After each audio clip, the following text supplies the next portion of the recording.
4 women that we find in Jesus' family tree in the Gospel of Matthew. And our women so far, they've been a mixed bunch, haven't they? We started with Tamar, who through Judah, her father-in-law, gave birth to twins Perez and Zerah, and thus began the tribe of Judah. The second woman we met was Rahab, a prostitute who lived in Jericho, a fortified city with walls and armies. But Judah was the gateway to the land that God had promised to Abraham many, many years ago. And so Rahab helped the Hebrew spies, and Jericho was defeated, and the walls came tumbling down. The people of Israel then settled in the Promised Land, and the tribe of Judah settled south of Jerusalem. And one of the towns where they settled was called Bethlehem. And last week we met Ruth the Moabite, who travelled with her mother-in-law to Bethlehem, where she met and married a man called Boaz, who was the son of Rahab and directly descended from Judah and Tamar. And then Ruth and Boaz had a son called Obed. Obed had a son called Jesse, and Jesse had a son called David. Well done. And David was a very special man. And David was chosen by God to be the very first king of a united Israel. David became king of all the tribes, rather than just king or leader of an individual tribe or area. He was the first one that was king over a united Israel. More than that, though, David had a very special relationship with God. David was called a man after God's own heart, and many of our psalms are written by David. But King David was a great military leader, and it was customary in those days for the king to ride out with the army and to lead from the front and to lead his army into battles. And if you read through the books of 1 and 2 Samuel, they tell of some great military victories. And 2 Samuel chapter 8 verse 13 says that David became famous after he returned from striking down 18,000 Edomites in the Valley of Salt. So he was a great military leader. Not only that, but David had proved himself a loyal friend with a compassionate heart. When he heard of Mephibosheth, who's heard of Mephibosheth? A couple of you have heard of Mephibosheth. There's more teaching for the new year. When David heard of Mephibosheth, Mephibosheth was the disabled son of David's great friend Jonathan. And after Jonathan died, David took Mephibosheth into his own household and raised him and treated him like his own son. So he was a good man. He was a good king, but he was not perfect. And he is about to do something absolutely dreadful. So let's read 2 Samuel chapter 11 together. So 2 Samuel chapter 11, so if you've got your Bibles. In the spring, at the time when kings go off to war, David sent Joab out with the king's men and the whole Israelite army.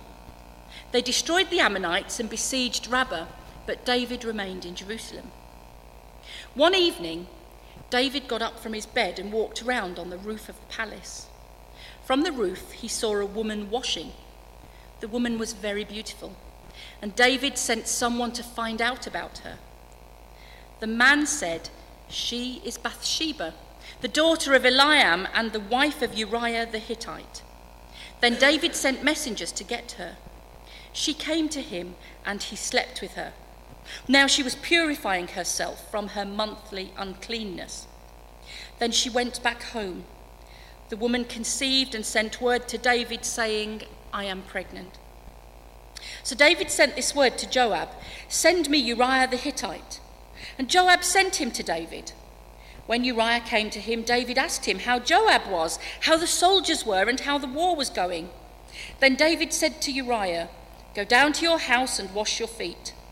So Uriah left the palace, and a gift from the king was sent after him. But Uriah slept at the entrance to the palace with all his master's servants, and did not go down to his house. David was told, Uriah did not go home. So he asked Uriah, "Haven't you just come from a military campaign? Why didn't you go home?" Uriah said to David, "The ark and Israel and Judah are staying in tents, and my commander Joab and my lord's men are camped in the open country.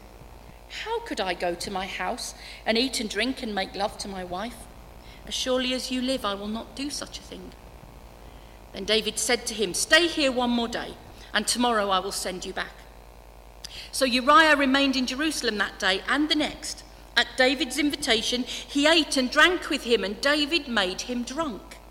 But in the evening, Uriah went out to sleep on his mat among his master's servants. He did not go home. In the morning, David wrote a letter to Joab and sent it with Uriah. In it, he wrote, "Put Uriah out in front where the fighting is fiercest, then withdraw from him so that he will be struck down and die." So while Joab had the city under siege, he put Uriah at a place where he knew the strongest defenders were. When the men of the city came out and fought against Joab, some of the men in David's army fell. Moreover, Uriah the Hittite died. Joab sent David a full account of the battle. He instructed the messenger, "When you've finished giving the king this account of the battle, the king's anger may flare up and he may ask you, 'Why did you get so close to the city to fight? Didn't you know they would shoot arrows from the wall? Who killed Abimelech, son of Jerubbesheth? Didn't a woman drop an upper millstone on him from the wall so that he died in Thebes? Why did you get so close to the wall?'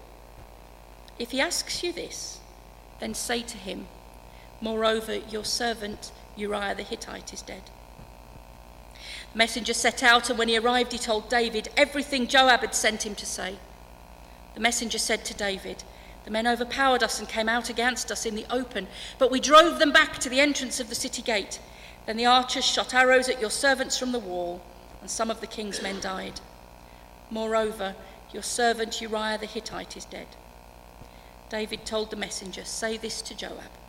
Don't let this upset you. The sword devours one as well as another. Press the attack against the city and destroy it. Say this to encourage Joab." When Uriah's wife heard that her husband was dead, she mourned for him. After the time of mourning was over, David had her brought to his house, and she became his wife and bore him a son. But the thing David had done displeased the Lord. Wow. Well, honestly, for those of you that think that EastEnders is racy, it doesn't have a patch on the Bible, really, doesn't it? You know, when people tell me the Old Testament's boring, I think they must be reading a different Bible to me. Anyway, the thing you'll notice in this story, I told you this was a sermon about Bathsheba, but you'll notice that the main protagonist in this story is David. David is the one who sees. It's David who sends for. It's David who sleeps with and gets Bathsheba pregnant. It's David who then acts to cover it all up. It's David who has Uriah killed. There's very little mention of how Bathsheba feels about all of this. And I've done a lot of reading this week, you won't be surprised to hear. And I've read so many differing views of Bathsheba. Everything from kind of where Richard was coming from earlier when he said, oh, she was a racy woman. I've read things that said she was a seductress who led David astray by her brazen behaviour. To the other side of the coin, where she was an innocent victim who had little, if any, choice in the whole saga and was actually done very badly to. So let's see what we can find out about Bathsheba. The first thing we notice is that she was bathing. If you have your Bibles open, I'm working through the passage so you'll be able to follow it along. But the first thing we notice is that she was bathing. And this is where people have got the idea that she was being brazen. But there are some things we need to understand. Number one, in those days, people didn't have ensuite bathrooms. In fact, they didn't have bathrooms at all. It wasn't that long ago in this country that we didn't have bathrooms. My very first rented flat above the Chinese takeaway in Unger High Street in Essex had a bath in the kitchen that we put a Formica cover over to turn into a worktop when the bath wasn't in use.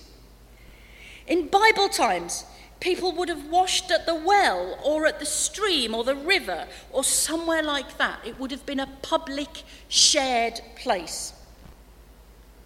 Number 2, nowadays, if you're going to have a bath, you get completely undressed, don't you? That's what you do. But when you watch people in other countries who have to wash in public places, they keep their modesty covered. Bathsheba was a young woman who would know how to bathe. Verse 4, so number 3, verse 4 tells us that Bathsheba had purified herself from her uncleanness. Men, block up your ears for a minute. Women on their monthly period were considered unclean. And at the end of their period, when it had finished, in the evening, as the law dictated, they had to ritually wash. So the chances are that Bathsheba bathing at that time of night was probably not the only person that David would have seen bathing. And she was following the rituals and the laws and the customs that she would have been expected to. I read one commentator who suggested that Bathsheba was flirting with David. But the passage clearly tells us at the beginning that this is the time when kings are usually at war. Her husband and father were out on the battlefield. David had never stayed behind before. Bathsheba probably had no idea that David was even home. But David is at home, and he sees Bathsheba. And he asks who she is. And this bit is crucial. And until I read this one particular commentator, I missed it every single time. David is told she's the wife of Uriah the Hittite, the daughter of Eliam. Now this is where you need to have your notebooks with you, or you need to have your Bibles with you so you can make notes, so you can go check this stuff up for yourself. Because this doesn't actually mean a lot until we read 2 Samuel chapter 23. And 2 Samuel chapter 23 tells us about David's 30 mighty men. They're actually called David's 30 mighty men. Men he went to battle with. Men who stood with him before he became king. Men who helped him and supported him on his journey to the throne. And named among David's 30 mighty men, his closest band, are Eliam, Bathsheba's father, and Uriah the Hittite, Bathsheba's husband. In other words, David is told, this is Bathsheba. She's the daughter of your close friend, and she's the wife of another close friend. In other words, David, leave her alone. She's not yours. But David is the king, and you don't defy the king. So David sends for Bathsheba, and he sleeps with her. And this is where some people say that Bathsheba is guilty. Couldn't she have refused? Couldn't she have just said no? Well, no, she couldn't. Bathsheba was in an impossible situation, as the law and culture were both stacked against her. On the one hand, to lie with David means committing adultery. On the other hand, not lying with David means refusing the king. Both courses of action were punishable by death. What on earth could she do? After he'd slept with her, David sent her away back home again, and maybe he was thinking, that was a one-off, it was something that no one ever needs to know about. But the worst thing happens.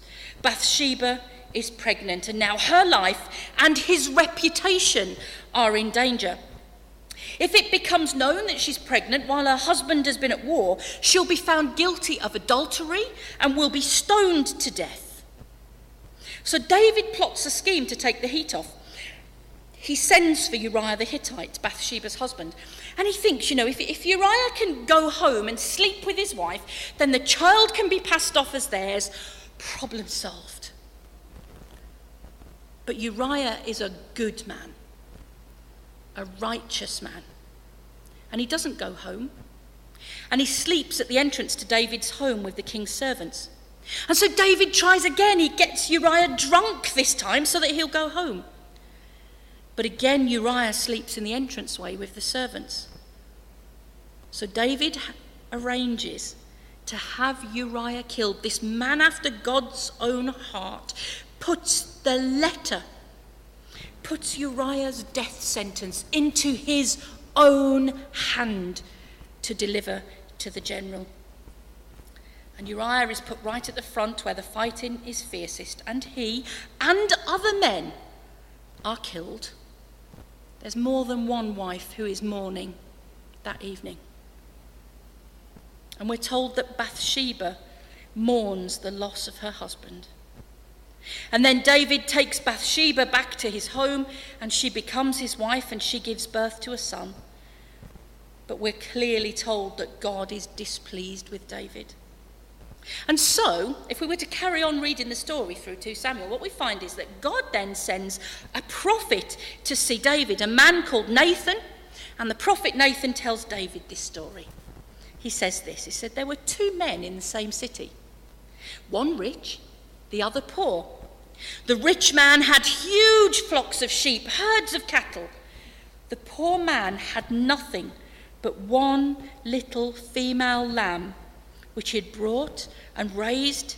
It grew up with him and his children as a member of the family. It ate off his plate. It sounds like one of my dogs.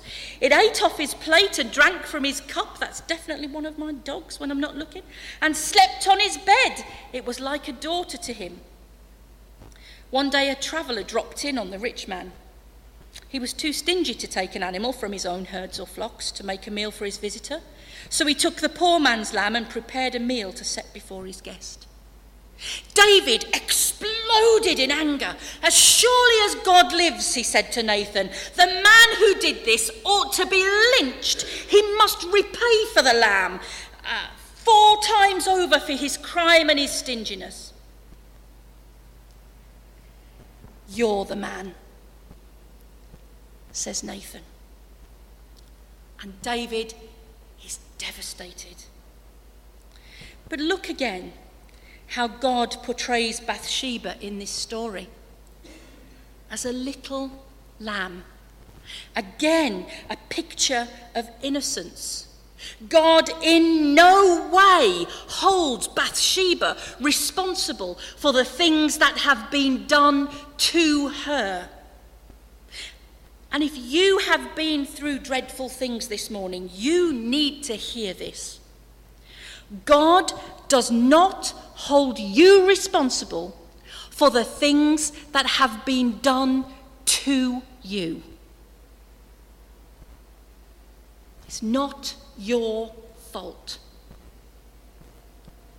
So Bathsheba is widowed, and she now finds herself one of the king's wives, one of his many wives. He already has several, and she's given birth to a son, but the son becomes ill, and ultimately he dies. So this poor woman, who less than a year ago was living in a house married to Uriah the Hittite, finds herself doubly bereaved, mourning the loss of her husband and her son. I cannot imagine the depth of grief that she must have felt. But I know that there are some of you here that can. And I'm not going to pretend to give you a trite answer now, because some hurts are so deep and so raw, and you wonder if you will ever recover from them. And some people here have been treated appallingly by men, by other people. You've been victims. You've been coerced, manipulated, and in some cases you've suffered violence. God knows. God knows. Just as he knew what Bathsheba went through, he knows what you have been through. Bathsheba never got to voice her pain. As a woman in that culture, she was simply seen as another possession, as a nothing. Downtrodden, used and abused by men, she would be exalted by God. After the death of her son, this was written by a man. after the death of her son, David comforts Bathsheba and lies with her, because that's a man's idea of comfort. Sorry, men, I'm being really hard on you today, but you know. She becomes pregnant again and gives birth to a son. And we have those wonderful words. 2 Samuel 12 verse 24 says, God loved him. God loved him. And that son is named Solomon. And now we fast forward several years, because today we're focusing on Bathsheba, not on David, and lots of stuff happens to David that you can all read up on. But we're going to fast forward several years, and our story continues in 1 Kings chapter 1. And we're fast forwarding to the time when David is an old man. And he's an old man, he's took his eye off the ball. And another of his sons, Adonijah, has set himself up as king. So this is what's going on. But David doesn't know about it, or he hasn't realised what's going on. The thing is, with Adonijah as king, Bathsheba's life is once again in danger. To claim the throne, Adonijah can renounce her as an adulteress and have both Bathsheba and Solomon killed, or at the very least have them thrown out on the streets with absolutely nothing. And Nathan the prophet, remember him? He knows that God's favour rests on Solomon. So this is serious, serious stuff we're talking about here. This isn't just about David's family. It doesn't, it's like, well, as long as one of David's sons is on the throne, the line will continue. No, God's favour rests on Solomon, the son of Bathsheba. This is important stuff. And this is important not just for Israel and for David's family, but for the whole future that God promised to David. And so we read in 1 Kings 1 that Bathsheba goes to speak to David, and she says this. This is actually probably the first and only time we hear Bathsheba's voice. She says this, you promised me in God's name, your son Solomon will be king after me and sit on my throne. And now look what's happened. Adonijah has taken over as king, and my master the king doesn't even know it. He's thrown a huge coronation feast, cattle and grain-fed heifers and sheep, inviting all the king's sons, the priest Abiathar and Joab, head of the army. But your servant Solomon was not invited.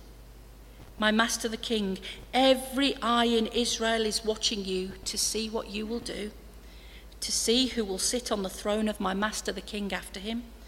If you fail to act, the moment you're buried, my son Solomon and I are as good as dead. And David, God bless him, he acts. He sets up a big announcement that Solomon will be king after him and that the line will continue through Solomon. And then David dies. Solomon is installed as king. And then we have this wonderful, wonderful picture of Bathsheba in 1 Kings chapter 2. When Bathsheba goes to speak to her son the king, in 1 Kings 2 verse 19, he has a throne brought forward for Bathsheba to sit next to him. There she is, exalted to the right hand of the king of Israel. Previously, she'd been just one of many of the king's wives. Now she is the only mother of the king.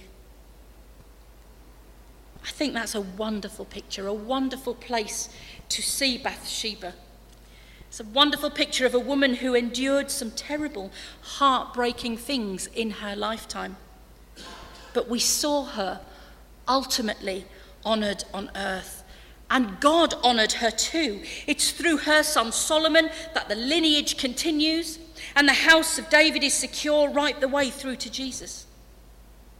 And the thing for me that stands out is how God completely turns Bathsheba's life around. She'd had terrible things done to her, and she'd suffered some terrible losses. Her husband, her baby. And I don't care where your life ends up ultimately, you don't just get over that stuff easily. It leaves deep scars. And we don't hear Bathsheba's voice in this story, but that doesn't negate her pain.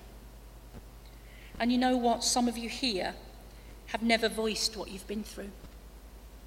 You've never spoken out how you've been hurt and mistreated, but know this: God knows.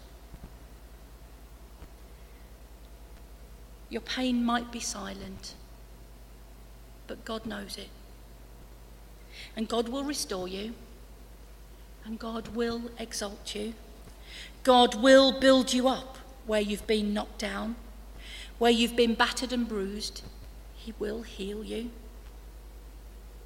God exalted Bathsheba to the position of Queen Mother, but even long after her time on this earth, her story is still told, because her name is forever recorded in the family tree of Jesus. Bathsheba played her part in the birth of Solomon, which ultimately led to the birth of Jesus.